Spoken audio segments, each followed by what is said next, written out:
What is up, Squared Nation? Welcome back to No Counters, No Combos.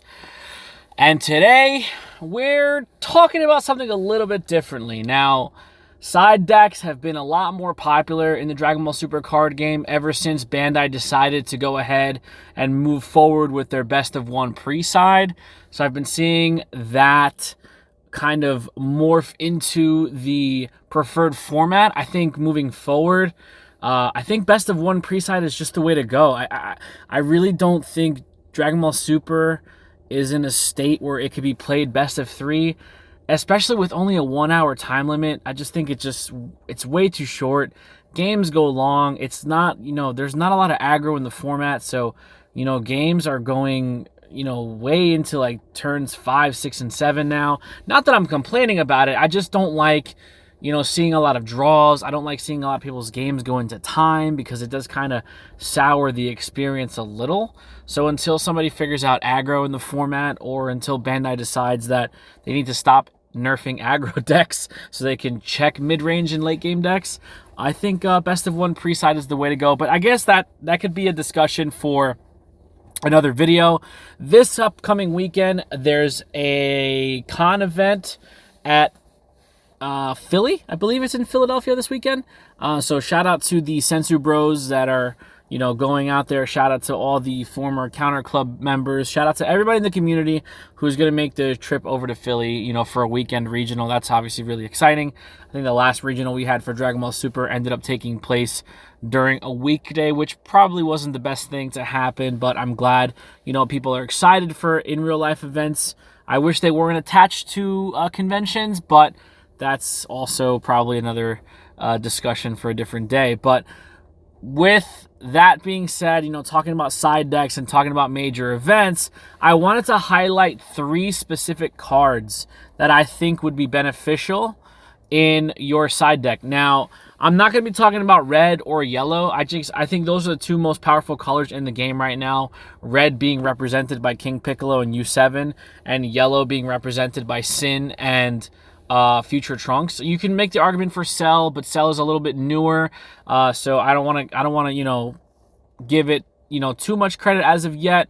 But obviously, Trunks and Sin have been around for a little bit, as well as Universe 7 and King Piccolo. And just, for King Piccolo and Sin Shenron, these decks just seem not to die. But there are a lot of other decks. There's some rogue matchups you want to be careful about.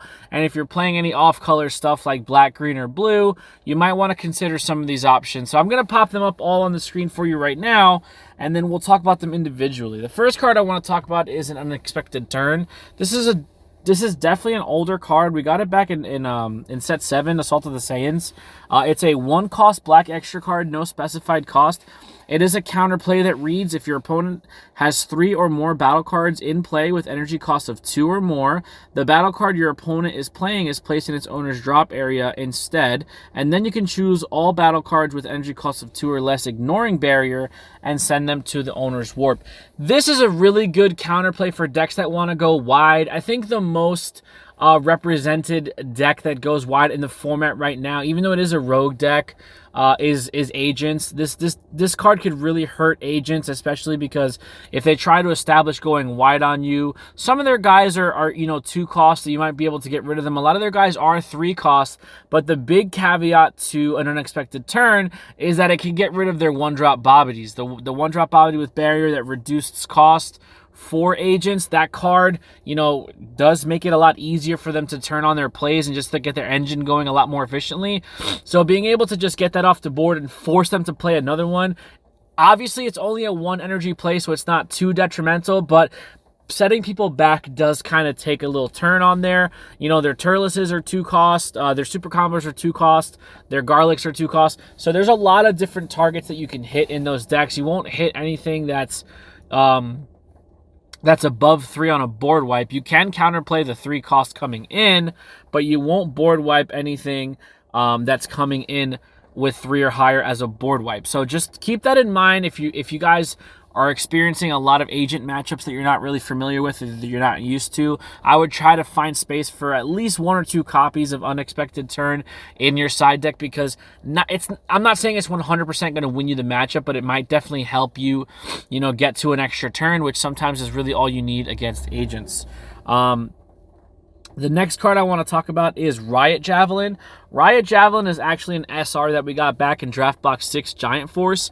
It's not the most energy efficient card, so you might have alternative ways or alternative methods of doing a similar effect. But what I like about Riot Javelin is that it's counterattack timing and it ignores barrier. So if we're looking at here, it's a 2-cost, 2 specified blue energy counterattack. If your leader card is blue, negate the attack, then choose up to one of your opponent's battle cards with an energy cost of 5 or less ignoring barrier and return it to the owner's hand. So this can essentially stop 2 attacks because it could stop the oncoming attack, and then if you want to select or choose one of your opponent's other battle cards ignoring barrier, you can bounce that back to their hand and you just basically dodge 2 swings. Now, specifically against Trunks, a lot of their cards have barrier, especially their 3-drop. Which is like the pseudo Poutine Trunks. Getting rid of him, your opponent's not going to really swing with him too much unless they establish a board with multiple copies. But if they're trying to go in with Vegeta, or they're trying to go in with Leader Swing, or they're trying to go in with another battle card, you can prevent that attack from happening and then get rid of their blocker, which also has barrier, and bounce it back to their hand, so they have to go up again and reestablish that board presence. It's not going to win you the matchup because Trunks does play its battle cards for a very low cost. It's a very energy efficient deck, but these cards aren't about stopping the matchup entirely. It's just trying to throw a wrench in your opponent's strategies, so they have to take a different route or an alternative way of beating you, which might end up giving you a little more time to pivot and then take control of the game moving forward. Blue has a lot of really good defensive tools. It always has, and adding barrier removal for a slight energy investment might be something to look into in case you're struggling with battle cards with barrier and trying to get rid of them. And the last card I want to talk about is Blue Impulse. This is an older card that we got from set 10. It is a 2-cost green extra card, specified cost of 1 green, but it does have a permanent that helps reduce it, so it makes it a little more energy efficient. If your leader card is green and you have a green unison card in play, you can reduce the energy cost of this card in your hand by 1. Activate main. If your opponent played a battle card this turn, you can choose all of your opponent's battle cards and KO them. There's a lot of counterplay cards running around.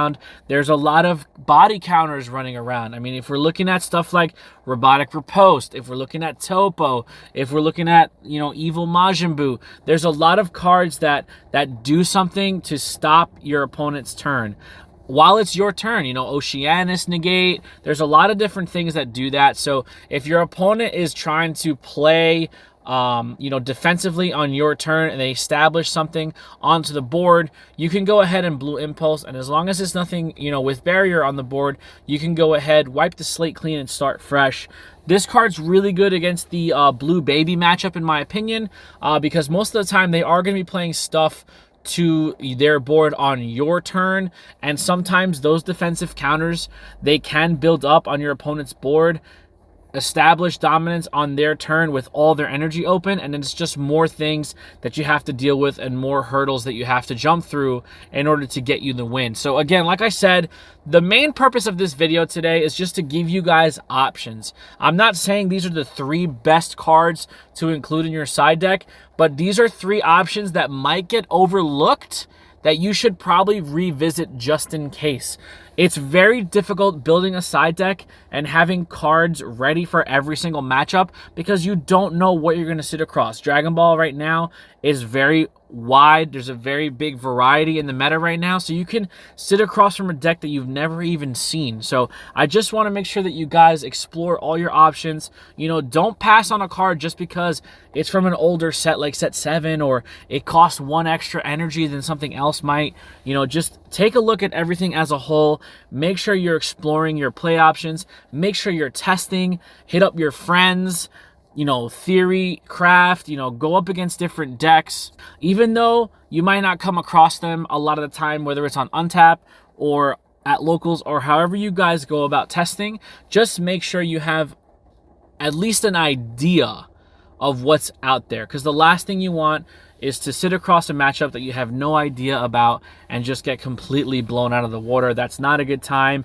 I encourage everybody to try and go and participate in these in real life events, but at the end of the day, it's all about having fun. It's all about staying safe, and we want to have as positive an experience as possible. So let me know what you guys think. Don't forget to like, share, comment, subscribe, and please hit the notification bell so you can stay up to date with everything No Counters, No Combos.